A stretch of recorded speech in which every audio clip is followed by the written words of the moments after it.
Alright, it's late at night and I want to record this video, so let's get it. So anyways, I wanted to talk about police violence today. There's a lot of things going on in the news, there's a lot of things going on in this country, and I still feel like this topic is just, at this point, it's saturated, as in like, nobody cares. It's like, we're past the point of awareness. We're at the point right now where everyone knows what's going on, and if they don't know, then they don't want to admit it, and if they do know, they do want to admit it, obviously, but there's really not much that they can do in their particular position. But it seems like, I don't know, like, am I the only person that feels like they're stuck? You know what I mean? Like, I feel like it is well known the problems that African Americans and Latinos have with law enforcement, but it feels like there's literally nothing being done with it.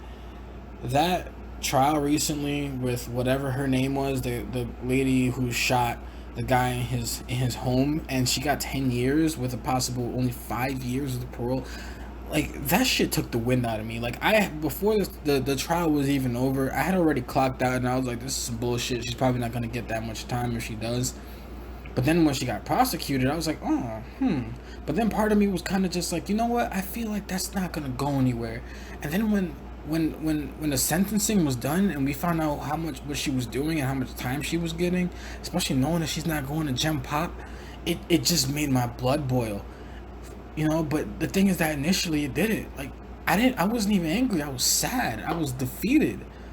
Because I knew for a fact if he had killed her for breaking into his house, they would have hung him. Figuratively, literally, whatever, they probably would have hung him. You know what I mean? And it's so crazy knowing that as an African American, like, a police officer can essentially do whatever they want to you and they won't be prosecuted for it. And you'll be prosecuted if you defend yourself. What kind of bullshit is that? I can't take that shit. It's crazy.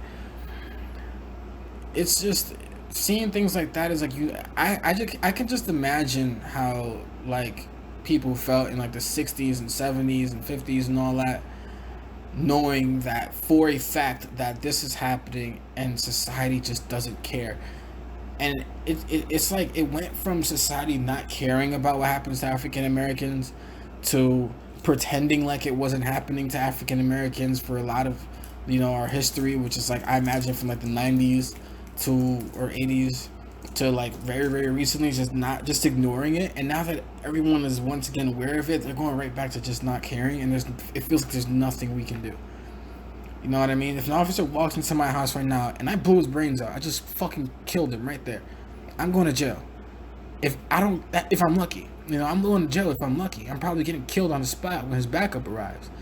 But if he walks in and murders me, there's a chance that they might help him cover up that murder. Or her.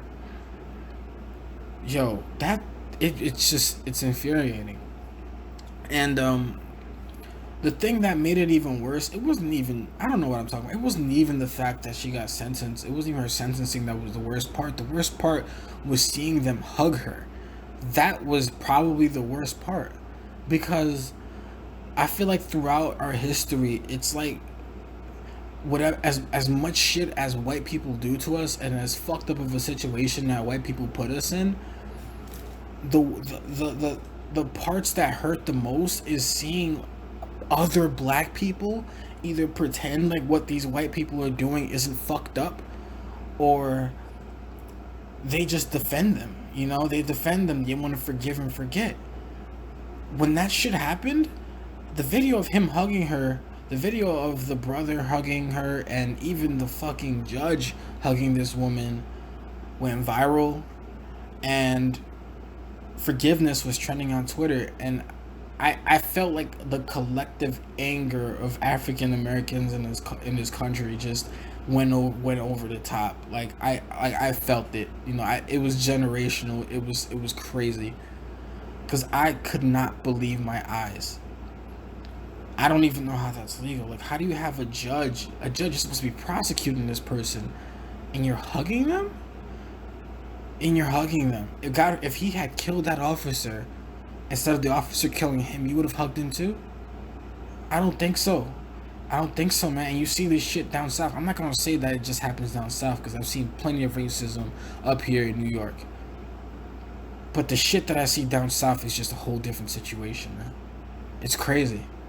And it blows my mind, and it doesn't escape my understanding, because I understand why they do it, because black people down south, they tend to be extremely conservative. Black people in general tend to be extremely conservative, but down south it's just bad. You know what I mean? I had this conversation with my girlfriend a few months ago. We were speaking about it. I think she had just made a statement on it. Actually, it wasn't really a conversation, and it was that black people, we're very, very conservative, in spite of a lot of us being democratic. In spite of us being democratic, we're very, very, very conservative people, and it just doesn't make sense to me. You know what I mean? So why? You know, down south I understand, because the South tends to be very, very Republican. It tends to be very conservative with the Bible and all that extra stuff. But the amount of it that just bleeds into black culture, and like, it's just, it's terrible. I don't know. Like, again, I don't mean to offend anybody that's from the South. I don't mean to offend you at all, man. But that's just how I see it from my perspective. And if anybody has any other perspective, you can be free to comment in the comment section, or dislike my video. I don't really care. You can do whatever. But yeah, that's my opinion on this whole case. Like and subscribe. Watch my other videos. Thank you guys for listening. BT. Hey, look, platform.